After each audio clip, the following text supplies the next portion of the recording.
I am now recording. So, hello everybody. I must now, get up the music, the music. Ooh. Okay, Not the music. here it comes. Yes, that's right, the music. Oh no.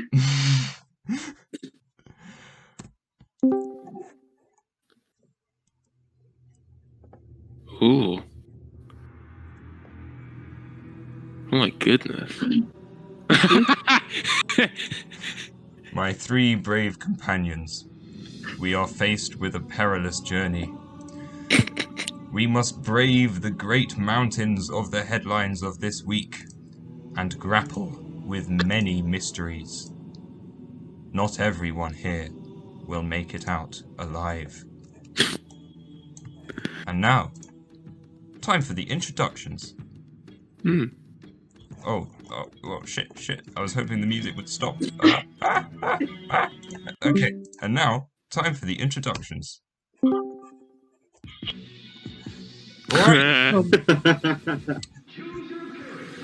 Fred Bloy, introduce yourself.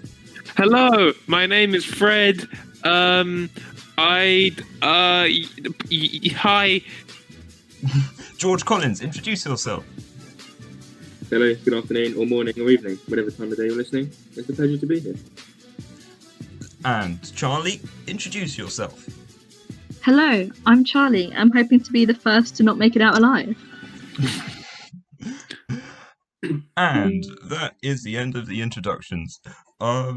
Lovely stuff. We have some good old depressing stuff in right through the introductions, and it's going to get even more depressing as the episode continues, because we are going to be talking about the news. And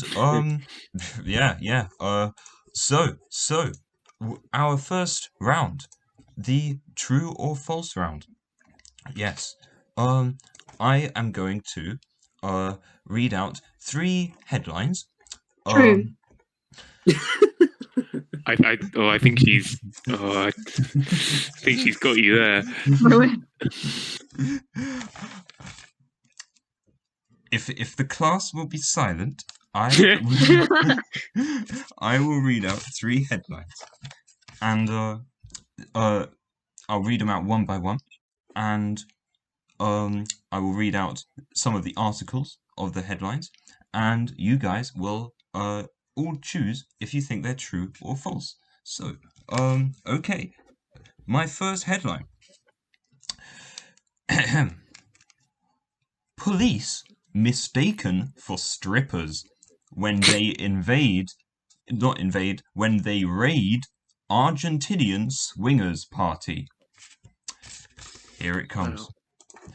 This week, a swingers party at a house on a farm in the Argentine city of Mar del Plata, I'm butchering that pronunciation, was raided by police who had received a tip-off from a resident living nearby. However, upon arrival, the police realized that their presence wasn't being taken as seriously as they'd hoped, and when one of the party's guests approached them and said, "What lovely eyes you have, you turn me on," they realized that they had been mistaken for hired entertainment. However, the confusion was soon resolved, and now all those present at the party will face fines for breaking COVID restrictions. I add that clear. So yes. What did they say to the police? What lovely eyes you have.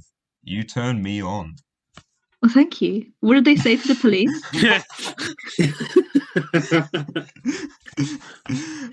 I'm giving a point to you, Charlie, for that. That was very good.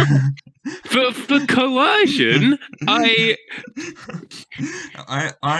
recognize a good tricksy dwarf when I see one because Trixie dwarf. no, well, I mean, we're going back to the idea that we're all My like, new Insta handle, hit me up, Trixie dwarf.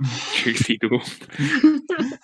well, I mean, just because we're warriors and stuff. That was what I was going for this episode. But anyway, okay. Well,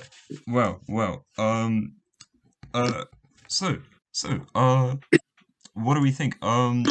George, what do you think? True or false? What are your thoughts? I don't know. I was partially going to believe it because the RGs are a funny bunch, aren't they? And the bit that then I was going to say it was true, but the bit that got me was that you have such nice eyes really turns me on. I mean, that's a bit sort of, I don't know, year 6. It just sounds like something that John would make up. Yeah. I mean, normally I thought sort of like Argentinian dirty talk was come with me and let's retake the Falklands. Las Malvinas. But they will not be, okay? If anyone's listening, don't even think about it. Not a chance. Right? I'm gonna say it's false because of the eyes. Okay. That's it for me. So false. Right. Jolly good. Okay. Charlie, what do you think? I think it's a situation we've seen in enough sitcoms. I'm gonna say that what you said to the police was probably a translation, which is why it sounds like you made it up. So I'm gonna say true. Interesting. Okay. And Fred, what do you think? I mean, well, I think there's a hell of a lot to unpack here. I mean, firstly, the sort of Freudian slip of invading I will admit, my first thought was, are you thinking about the Falklands, John? I got a bit concerned as to the direction of this news story. Secondly, I don't know what Argentinian police uniform looks like. I don't know. I don't know if it's particularly loud or, seductive. It's just some hot pants. It's just, that's it. And a police cap. Barefoot, just that's all it is. But brave, confident, arguably. Then I thought, what place in Argentina did you say it was? The Argentine city of Mar del Plata, which I believe is not very far from Buenos Aires, the Argentine capital. Okay. Well, I was going to say, before you said that, I originally had no idea where that was in Argentina. I don't know if it's a real place even in Argentina. If it is, and there are people living there, my sincerest apologies. Not because I think I'm going to stop talking. Well, yeah, but I don't know what kind of place it is. I don't really know anything about it, so that's cool. Thrown me a bit of a bone. And then, as just a brief side note, John, do you know of the Monty Python sketch of I think it's the Hungarian English translation book? No. Where John Cleese he walks into a tobacconist's, and he is a Hungarian man using a translation book. But it transpires that the translation book has been written to annoy both sides instead of help them. And this guy thinks he's asking perfectly innocent questions. And he ends up saying stuff like, "Would you like to come back to my place? Bouncy, bouncy." Just thinking he wants to know, I don't know, what's that up on the shelf there or something. I don't know. But this is what this whole situation reminds me of. However, all being, said and done, I'm going to say true. Okay. Jolly good. So we've got Charlie going for true, we've got Fred going for true, and we've got George going for false. Now, George, will you succumb to peer pressure, or will you be a free-thinking patriot? I'm going to stick to my guns and say false. Good. Excellent. like any patriot, you are sticking to your guns. Trump 2024. All right. Oh, Oh my oh. Uh, okay. Well. Okay. I regret to say that Trump 2024 may not happen because this story was false. Oh no, true. Sorry, it was true. Sorry. What do I How long have you been doing this, John? Shut up. It is true. It is true. Mhm. The yes. I will send a link. But yes. The line "What lovely eyes you had, you turn me on," is totally genuine. So Wow. there you are. And you know, maybe if it were false and I was making it up, maybe "What lovely eyes you have, you turn me on" is just the best pickup line that I can think of to come up with, and that I would. might use it actually sometime. It's better than any I've thought of. Well. So yes. Okay. Next question. Next headline. Here it comes. World's unluckiest burglars arrested after pocket dialing police during robbery. I'll read out the article. 2 hapless burglars in London have been arrested after mistakenly revealing their crime. An officer of the Staffordshire police force said that one of the pair had sat on their phone during the burglary and thereby dialed 999 accidentally. The officers receiving their call could hear the crime in progress and soon realised what was afoot, and continued to listen in up to the point when other officers from the station arrested the duo. So yes, and we'll go with George first. What do you think? I think it's quite probable. Yeah, I know I've definitely done it before. Not burgling houses, as in pocket dialed by accident. Yeah, I'm gonna say true. I think because it's very feasible to see how that could happen in all the commotion of burgling someone's house. Yes, not that you've ever burgled a house before, but it could be very commotional. So yes. Let's move on to Fred. What do you think? Well, I am a Londoner. And you know, burglaries, fairly happen fairly often. I've had 5 this past week myself. Well, no, it's a miracle I've managed to put together clothes to wear today. It's rough. You had to nick some from your parents and your sister. Yes, yeah, I did. It's a vicious cycle, really. It's but yeah,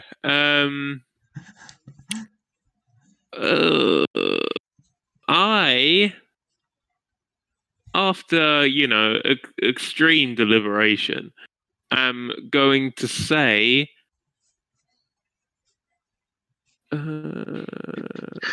false. Ah, okay. Jolly good. We've got a true, we've got a false. And Charlie, what do you think? I think it seems really unlucky, especially. But surely, I would have thought when the police realised it was a pocket dial, they would have hung up. And he said that they could tell it was a burglary by what they were saying. It's not like the burglars are going around going, "Oi, Jerry, pass me that stolen lamp." What this stolen lamp or the other stolen lamp? It seems too good to be true, so I'm gonna say false. That's a good point, because burglars are usually quite. They're known for loudly announcing what they're doing as they do it. Yes, especially if it's like midnight and they're breaking in. Yes. Well, okay. We've got Fred and Charlie going for false. And we've got George going for true. And this time the tables have been turned, and the turns have been tabled, and George is the only one who gets the point. Because the story is true. So yes. It's that's an excellent point, Charlie. I do not know how the officers could deduce that it was a burglary taking place. So they sing the burglary song while they do it. Oh gosh. Well, yes. Wow. So yes, the story is from CNN. So either the story is true or Trump was right all along, and CNN is fake news. But yes. So. That is that. And we move on to our last article, and I shall read out the headline to you now. Old-fashioned head teacher requests for gravestone to be made of chalk. The late Sir Henry Griffiths, who died last Monday, has made in his will an eccentric request for his tombstone. Rather than granite or sandstone, he requests for it to be made of chalk. Sir Henry was head teacher of Harrow Public School for Boys for 25 years, from 1971 to 1996. He was well known for his extreme fondness of traditional classroom equipment, hence why he insisted during his term that all classrooms in his school use only blackboards, despite whiteboards largely replacing blackboards across schools from the late 80s. So yes, that's a bit of a mouthful, but basically, head teacher absolutely fucking mad about blackboards and loves them so much that he wants his gravestone to be made of chalk. So, who's not gone first? I think Charlie, you've not gone first yet. So yeah, Charlie, what do you think? I think, well, Harrow's known for being very traditional, so I think it's very possible that they have blackboards while everyone else is moving to whiteboards. But chalk for a gravestone, wouldn't that just, like, Integrate. one heavy rain and no one knows who you are anymore? Oh gosh. I think I'm gonna say true, because I'm gonna go 3 for 3 on this one. Oh no, the first one was false. Never mind. Are you sticking with true though? Yeah, I'm gonna say true. Okie dokie. Yes, so maybe he wasn't a chemistry teacher, because then he would have known. But George, what do you think? Was there any specific colour of chalk? I don't know if there's such thing as like chalk on chalk action. Like, can you draw on chalk with chalk? Because in that case, he's going to be asking to get dicks drawn on his gravestone by pupils in chalk, isn't he? It's just a bit risky, that. Sort of quite inviting as well. So I'm going to say false. Okay, interesting. And Fred, what do you think? It's false. Oh, right. Any reason why? Or Right, just, yeah. I feel it. I feel it. I have the key. Feel it. Okay. Well. If we are all good with our answers, we've got a true from Charlie and 2 falses from Fred and George. Are we all good with that? Mm-hmm. Okay. Well, I'm sorry, Charlie. But Fred and I'd like George... to change my answer. Fred and George get the point. The story is in fact false. And yes. I was about to say here is the link to the article and then put it in the chat. But then I realised no, there isn't. So yes. That was totally false. And that brings us to the end of this round. So now I'm going to ask you guys a creative question, for which I hope you can think of a creative answer for after this song break that we're about to do. So yes, my creative question to you guys is on the topic of gravestones. What do you guys think you would like to have written on your gravestones? Oh gosh. Imagine the gravestone is as big as you could want it, so you can have as much written there as you would like. But yes, and well, just describe your gravestone to me in general. What you'd have written on it, how it would look, what shape it would be, what it would be made of. A bit morbid, isn't it? I mean, I'm feeling this one. You wait to the next one. The next question he's asking is right or will? Yeah, right or will. The final question. Put me in it. Final question. Where do you live? He's already asked me that. Right. Okay. So yes, that is my question. Describe how you want your gravestone to be. What you have written on it. Anything about it. And now for the song break. We're going to be playing 3 songs throughout this episode. Those songs are all going to point towards a certain story that has been in the news recently. They'll be hinting at it either in the lyrics or in the name of the artist or in the title of the song itself. And the first song that I'm going to play you guys is the Coronation Street theme song by a man called Ronnie Hunt. So yes, here it comes. And I will talk to you guys after the song break. I think this is about 3 minutes long. So yeah, talk to you soon.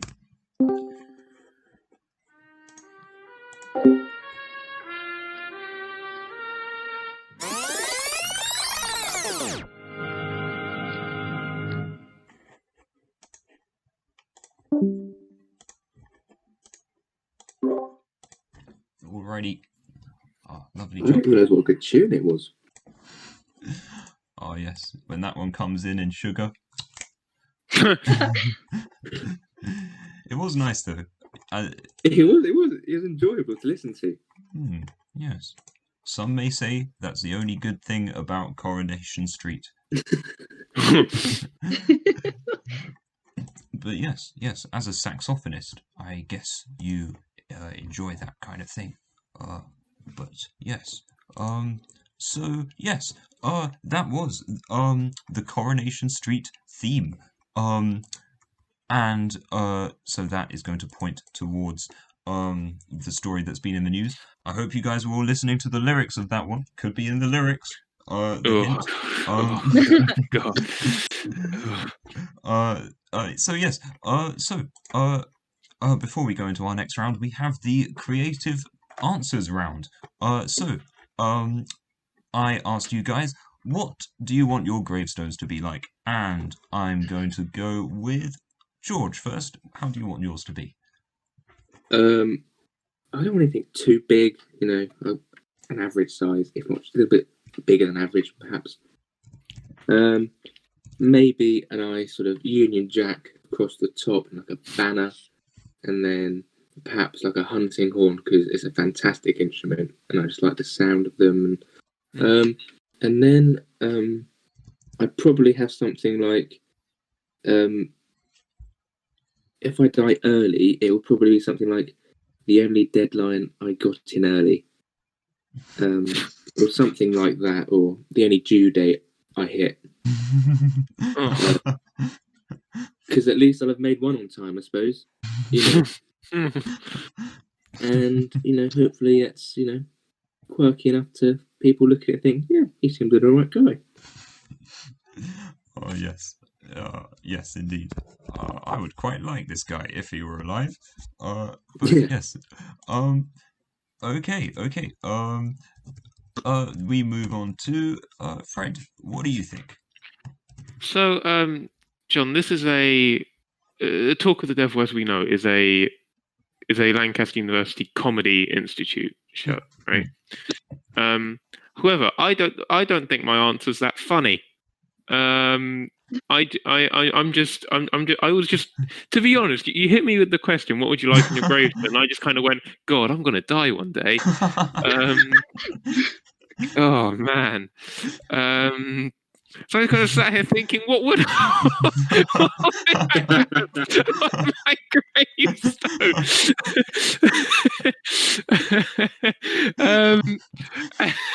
For fuck's sake. By the time I'm dead, right? I'm hoping I would have achieved everything I would have wanted to, right? As I suppose we all do. And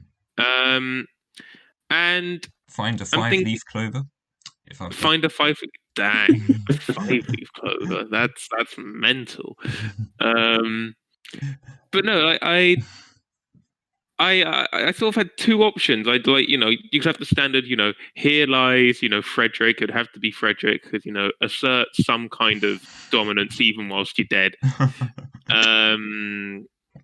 He was great. He did this and that. These were his years.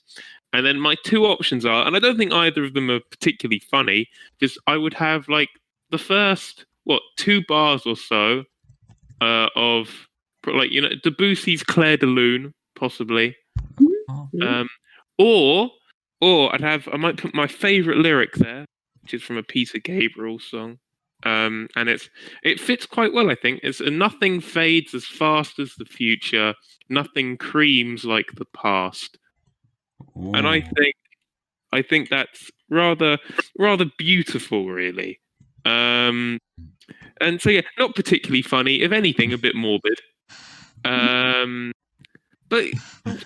well, I did ask you what you'd like on your gravestones. So you to did. Be fair, you did. But yeah, one of those two probably. Okay. Yeah, very good. Excellent song lyric. And finally, Charlie, what would you like? Well, I thought long and hard about this in the 3 minutes you gave us, and I decided to go out of the box. Don't want a gravestone. Ooh. I want my ashes to be swept up and put in a sneezing powder and sold in joke shops all across the country. Wow. Oh. Just so I can piss someone off one last time.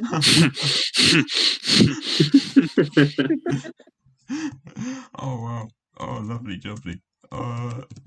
Okay. Well, now, so we've got George going with a slightly larger than average gravestone with a Union Jack, a hunting horn, and a clever pun about finally meeting a deadline. We've got Fred with some either bars of Debussy or some lovely song lyrics, and we've got Charlie putting her ashes in sneezing powder. And that reminds me of how Mick Jagger once ground up the ashes of his father and snorted them along with some cocaine. Is that real? I believe it is. Yeah. Lads. Everybody gangster till the Rolling Stones guy starts snorting. Starts snorting his dad. I can't get no.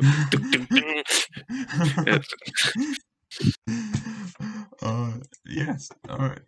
Yes. So I'm going to give the point to I'm going to give the point to Charlie because it reminded me. So yes. The point goes to Charlie. That brings us on to our third round.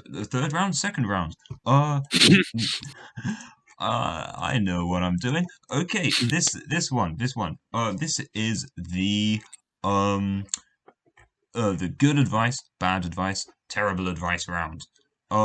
So I've got my problems that I've been sent, and along with the problems that I have already. Hey, so okay, my first problem is very simple one. Any tips on how to stay warm this winter? And for this particular round, I'd like Charlie, you to be on good advice, Fred, if you could be on bad advice, and George, terrible advice. So yes, any tips on how to stay warm this winter? Charlie, take it away. Well, I mean, this is the time of year to wrap up with scarves and blankets and anything at your disposal, really. Just wrap it up around you and maybe stick the heating on. Have a nice hot drink. And I think that's how you stay warm. Lovely stuff. Very true. Very good. Fred, what's your bad advice? I'd personally just build up a tolerance to the cold. I'd sort of wait until it's, say 9 at night. Sun's been set for some time now.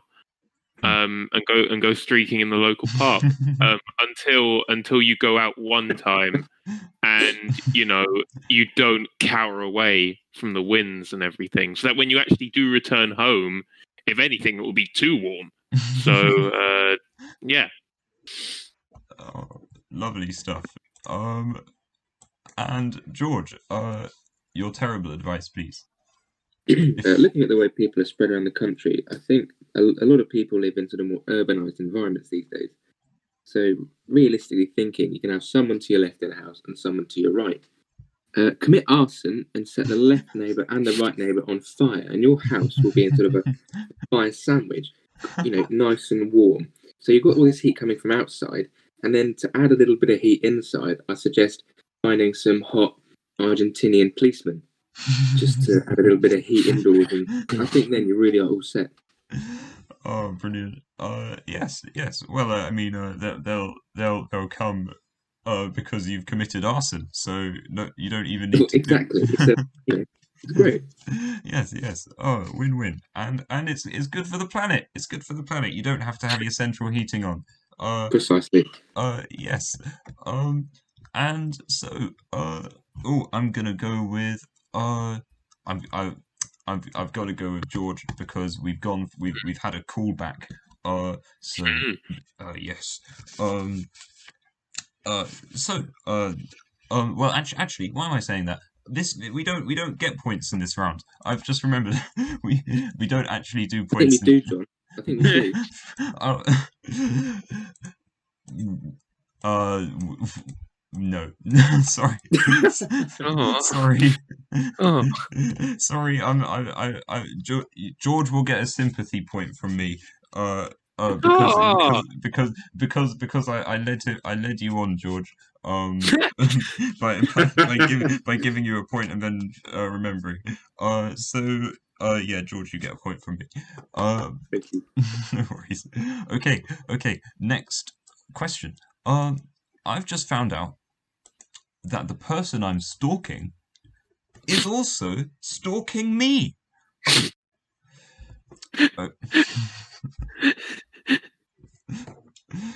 Don't you just hate it when that happens? All the time. Thank you, Shemek. So yes. And for this one, George, you will be on good advice. Charlie, you'll be on bad advice, and Fred, you'll be on terrible advice. So, George, take it away. I think what you want to do is you want to wait till they're nicely following you at a fairly close distance. And to avoid you getting in trouble for stalking them, you really want to catch them for stalking you. So find a table somewhere, or a roundabout perhaps, or just something you can walk round and round. And just start walking around it. And all of a sudden, do the quick thing as you turn back and you start going towards them and you've caught them in the act and they're going to prison. Oh, yes. Lovely stuff. If you haven't been run over, at a roundabout. Yes. Okay. So, Charlie, what's your bad advice? Well, I think this is a perfect situation because you can work together. You can cooperate your stalking. Instead of you going to their house to stalk them or them coming to your house, meet in the middle, stalk each other in a field, just stare at each other from different directions. It's so much easier than one person putting in all the groundwork. 50-50. That's what it's about. That's nice. That's very wholesome. And you may even find a friend. So that's You can find lovely. someone else to stalk together. Yes. That would be nice. You could start the stalking society at Lancaster University, and yes. Fred, what's your terrible advice? My terrible advice. I hate to say it, but as we're living in a certain sort of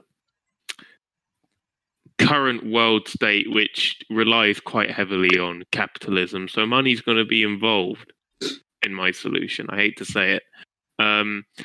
I would begin by hiring a new stalker to stalk the stalker that's stalking you whilst you stalk the original stalker.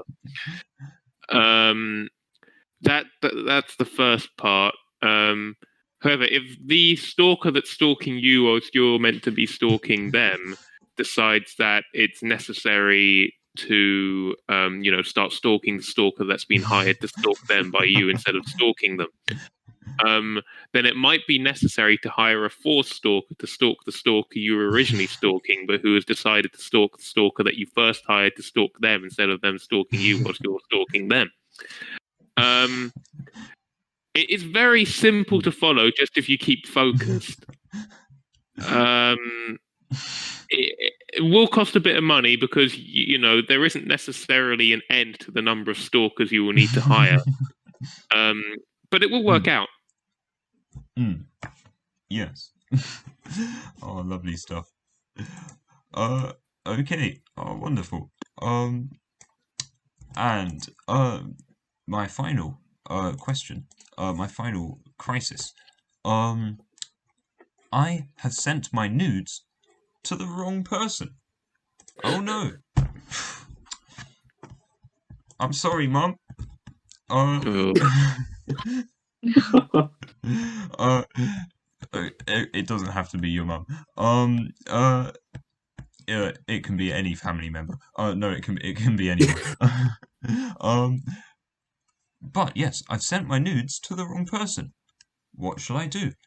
And for this one, Fred, if you could be on good advice, and George, if you could be on bad advice, and Charlie, if you could be on terrible advice. So yes, Fred, take it away. Okay. Well, you don't just leave it. Send this person a message, sincerely apologizing. Try to iron things out because they're going to be feeling either very offended or very uncomfortable. Unless they're feeling very comfortable, then that might be a problem for you. But yeah, just try and iron things out. And then what I would do personally is just consider whether you need to be sending nudes at all. I mean, I understand that it's quite a difficult scenario we're in at the moment. If you have a partner, you can't really see them, and for some people it's much harder to control the horny than others. But it's, you don't necessarily know if you break up with that person what will happen to those pictures and so on and so forth. So I'd just, most importantly, talk to this person that you've sent your bits to. Yeah. What I love about this is that that's actually very, very good advice. Thank you. No worries.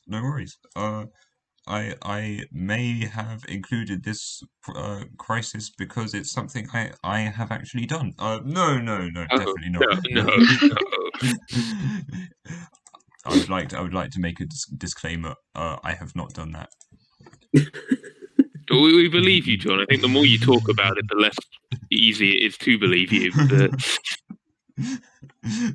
Okay, point taken. All right. So that now brings us to George. What's your bad advice? So, what don't people like? Unwanted nudes. What do people like is a good bargain and confidence. So to override this, I just send them another. Just go for a 2 for the price of 1 job here, and the 2 good things, the bargain, 2 for the price of 1, and the confidence will outweigh the badness of receiving the unwanted nudes. So they'll just, if anything, they'll just be like, oh, he might be doing it on purpose. In which case, they think, well, he hasn't made a mistake. And either way, they're happy because win-win. Bargain, confidence, sorted. Isn't that the slogan for the for London Transport? It could be anything with Sadiq Khan. And finally, Charlie, what's your terrible advice? There's only one solution I can see to this. Right, you've sent a nude to the wrong person. What do you do now? Easy. Go through everyone in your phone book and send them all nudes, right? Then dedicate your life to being a nudist. This is your way of coming out. This is the only solution other than moving countries. This is the best thing you can do. It's not sexual harassment. I swear it's not. It's me being my true self. Oh, well. Oh, well, at least that's wholesome. At least that's got vibes of self-acceptance. Yes. So that concludes the good advice, bad advice, terrible advice round. And I don't actually have a creative question for you guys because I have been very disorganized with this episode. So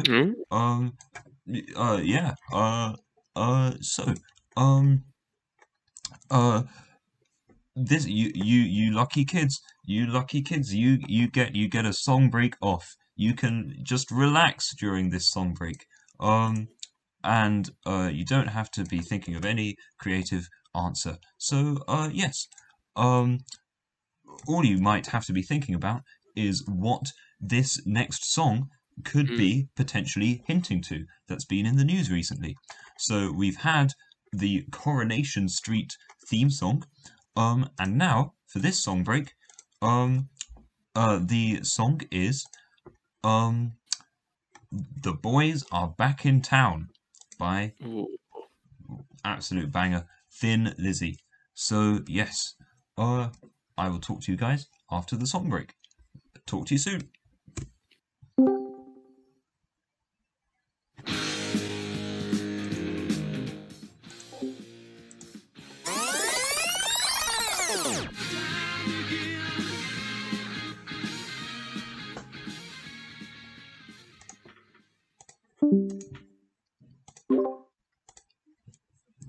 Yo.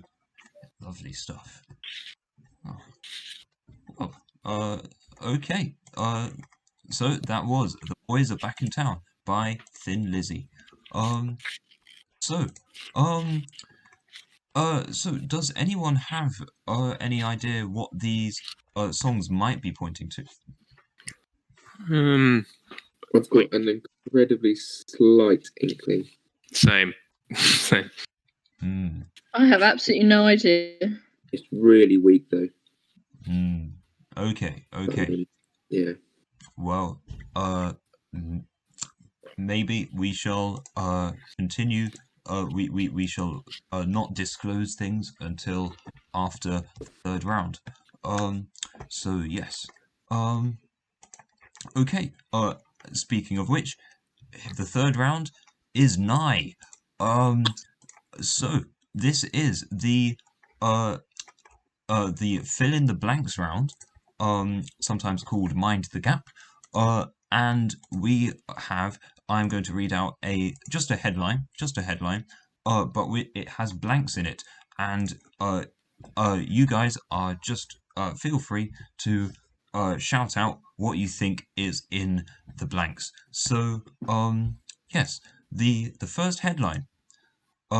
Man offers Newport Council blank pounds if it helps him find blank in landfill. So I'll read that out again. Man offers Newport Council blank pounds if it helps him find blank in landfill. So yeah, what do you guys think? Wedding ring. Nope.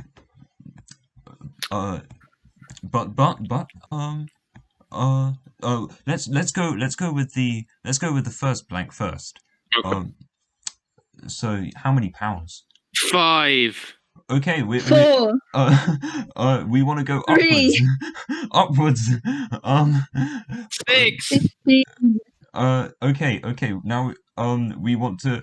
Okay, we're going to do a mathematical way of getting it to it. So now we want to go lower than 6. Oh. £12.50. Higher than that. £5.75. Lower than that. We have. £5.70. No, okay, no. Fred did call out this number. What did I? Early on. Yes. In fact, I think it might have been the first number you called out. But it's not that number. But we're going to get to the actual number mathematically. So the first number you called out, Fred, was actually. Can you remember? £5. It was. So now we want to start multiplying that by 10. Okay. Many times. 50. No. Many times. 500,000. Oh, what? No. 5,000. No. 5 5 million? million. No. What? 50 million. Charlie's got it. Oh, wow. Charlie How got much? the point. £50 million. Blimey. If so man offers Newport Council £50 million if it helps him find what in landfill? His taxidermy cat. His son. His son. His best cap. No. What's worth £50 million? His gold? My gold! Oh no! Is it a USB hard drive with Bitcoin on? It is. Wow! Oh, wow. Yes, indeed. I didn't see that story. I saw one recently where a man had got 2 password attempts left to get into his account, and I just thought something like that. Oh my god. Oh. Yeah, he had like £220 million, and he couldn't get into the account because he'd forgotten his password. And he got 2 more attempts before it's locked forever. Oh my god. Oh, Jesus Christ. That. Damn. Yeah. I would really, really just want it to be password. It would be really awkward though if like his password was like his daughter's name or something, and he. But yes. So yes. Man offers Newport Council £50 million if it helps him find Bitcoin in landfill. So this man basically he had a hard drive with £200 million worth of Bitcoin. Gosh. Wow. And then he got a new hard drive. No, he was changing hard drives or something. And accidentally he needed to throw out one hard drive and keep the other, and he threw out the wrong one. And £200 million worth of Bitcoin is now somewhere in a landfill site, which is. I'll be right back. Yeah. But yes, but the Newport City Council is not too fussed and is just wants to leave it there, because because of I think environmental reasons and stuff like the excavating the landfill would not be very good for the environment. I think that's what they're saying. So yes. That just shows that the only money you should really be using is Monopoly money. But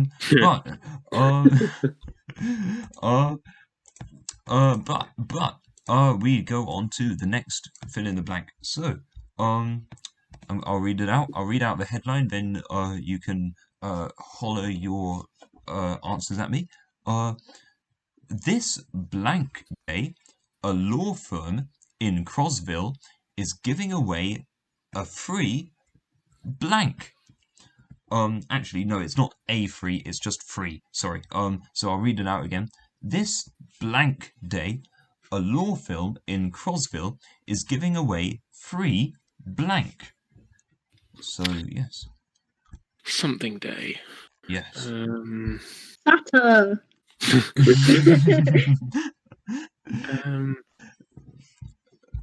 Valentine's. Oh, well done. Well done. Point to Fred. This Valentine's Day, a law firm in Crosville is giving away free what? Hugs. Cookies. No. Oh, we are in a pandemic. Maybe it's not that. Can I put forward the controversial answer of consumerist rubbish that only makes people without partners feel worse about themselves? The holidays a capitalist fad. You can, and I very much like it, and I want to give you a point for that, but unfortunately, it is not that. I've said my piece, John. That's all I needed to do. Thank you. Is it cute teddy bears? Going completely against what Fred just said. Yeah. It's not, but I'm sorry to say that actually Fred's answer is closer than. Ha! Oh my god! So is it a service? It is. Oh. Will writing? No. Not quite as dark as that, but nearly. Adoption papers? Free adoption papers. Is it they'll call up your parents and tell them they're your girlfriend? No, it's not. Because that is a service that they can't justify being free. It's too valuable. It's too valuable. No, but it's we're getting closer with adoption. I feel it's in that ballpark. 3 children. Not quite. Marriage? I don't know. No, you didn't get married to a lawyer, do you? But we're close. We're really close. Divorce? Yep, that's it. Wow. Oh wow. Yes, this Valentine's Day, a law firm in Crosville is giving away free divorces. Hey! I like them a lot. I'll put the article in the general chat. But yes, that is what it is. So yeah. Good old Crosville. So yes. And now, I feel we may as well move on to our last round. Our last headline. Here it comes. In San Francisco, there has appeared a mysterious monolith made out of blank. A mysterious monolith made of blank. Lego? No. But Chalk. It's a gravestone. Steel? Pardon? Steel? Oh no. Potato peelings. Ooh, impressive. We're getting closer with potato peelings. Ooh, cake. Oh, now we're really close. Chocolate. No. But Sugar. Stones? No. Bread. Oh, now we're really close. Pizza. Okay, combine cakes and bread. Buns. No. Croissant. Brioche. No. Danish pastries. No. Oh, how do I describe it? Pasties. Sausage rolls. Oh, no. I'm afraid not. Donuts. Okay, we're getting closer with donuts. It's something rather sugary. Yum yums. No. Oh gosh. Gingerbread. Yes. Chocolate eclairs. Well done, Charlie. You got it. Wow. Yeah, gingerbread. Are these people there against their will? These poor redheads. So yes. A mysterious gingerbread monolith has appeared in San Francisco. And it's in a very hot part of San Francisco. So the city parks director has said, looks like a great spot to get baked. Which Oh. Oh my god. but yes. So the structure, because I'm sure you guys will have seen. There was a steel monolith that appeared in Utah, I think. Yes. Yeah, back in November. Which was similar to that in 2001: A Space Odyssey. Yeah. And then there another one, I believe, another steel one, appeared in Romania. And then this one appeared on Christmas Day in San Francisco, made of gingerbread. So yes, it's very cool. And I'll put the link in the chat. So that is that. And we now move on to our last song break. But before the song break, I have a question for you guys. Another creative question. Now, we here are all free thinkers. We're not sheeple. We know that this wasn't somebody just doing this for a goodwill gesture, a nice Christmassy gesture, erecting this gingerbread monolith. No, we know there's something afoot here. Aliens, the Illuminati, something. We know. We're free thinkers. If it's definitely going to sound like something that Alex Jones would have suggested. So, my question to you, my brave warriors: where did this gingerbread monolith really come from, and why? Let's get to the bottom of this. That is my creative question. The person who gives the answer, which is the most free thinking, will get the point. So yes. And this song that I'm going to play to you guys is Super Trooper by the band Abba. Absolute banger. So yes. Talk to you after the break. Super Trooper beams are gonna find me, but I won't feel blue. Beams are gonna find me,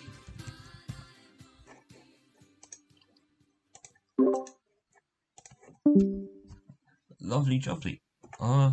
So yes. That was Super Trooper by the band Abba.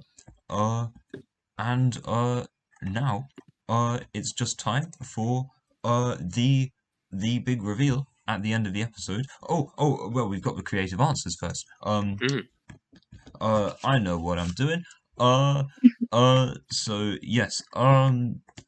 So who shall go first? I think Fred, you shall go first. So yes.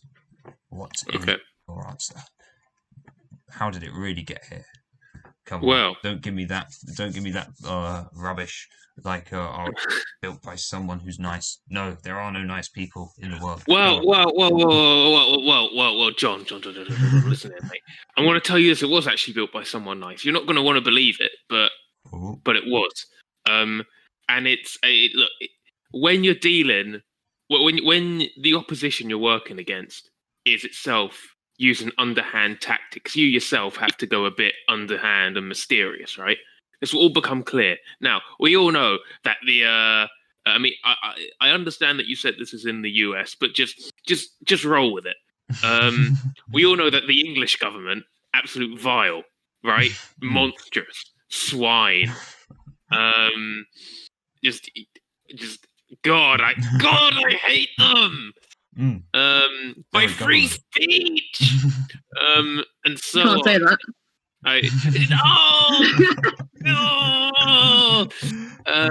I knew someone wasn't going to make it out of this episode alive. Oh God, why did my wife leave me? But the government, nasty people won't even feed the kids, John. They won't even feed the kids. So this here gingerbread thing, what is it? It's underhand tactics from Marcus flipping Rashford, isn't it? He's gone out there, he put a gingerbread friggin' stick in the middle of nowhere. Kids are going to run to it, eat it up, and then they're going to go, who has done this? Who has fed the children? And Marcus Rashford's going to come forward. He's going to go, I have. Oh, Marcus Rashford, you idiot! Fighting against the pigs upstairs. Oh, yeah, that yes, yeah. Lovely, jubbly. Okay. We've got Fred with Marcus Rashford. Lovely. And next up, George, what do you think? See, recently we've seen how lots of people in the world aren't treated with equal rights, and I think it was ginger people in a form of sort of protest. So obviously you've all heard of the winter solstice. Sorry, I reckon they erected it on the ginger solstice. Particularly a day where they're all at increased risk of getting sunburn due to their pale and pasty skin. And for far too long, we've made them go out into work with no special concessions going their way for this troublesome life they live. Getting burnt, like a Brit abroad in the summer, but all year round. Open the windows, frazzled, bit of bacon left. It's not fair. And this is them finally making a stand. Yes, I see. Well, okay.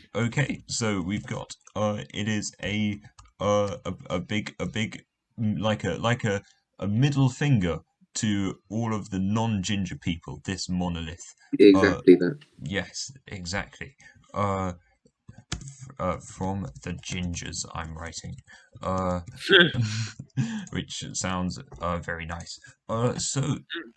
Yes, and finally, Charlie, what do you think? Well, I have an answer I think is far more realistic than the other two, which is I think the witch from Hansel and Gretel has come back and she's seeking revenge. I think she's placed this big gingerbread man in San Francisco, and she's inside it right now. In the head, there's a cockpit, and she's gonna drive this enormous gingerbread man around the city, stamping on buildings like Godzilla. And I think that's exactly what's going to happen. I think that's what it's for. Okay. I must say, I like all of the answers. But I must say that wins. So very well done, Charlie. Yes, the Hansel and Gretel witch. So yes, 1 point to Charlie. So yes. So now that's out of the way. It just comes to the song thing. We've played 3 songs. And I'll read them out. I'll read out what they are again. So we've had the Coronation Street theme song. We've had the Boys Are Back in Town by Thin Lizzy, and we've had Super Trooper by Abba. So do you guys have any inklings? I did, but I have a different inkling now. But I think it's even smaller than Oh wow! the one I had before. Oh wow! What was that, George? I think it is to do with the US and the recent events on Capitol Hill. Sort of coronation is sort of, our equivalent of an inauguration type thing. The boys are back in town could either be the Democrats coming back into the White House, or it could be the Trump supporters going and smashing up the Capitol.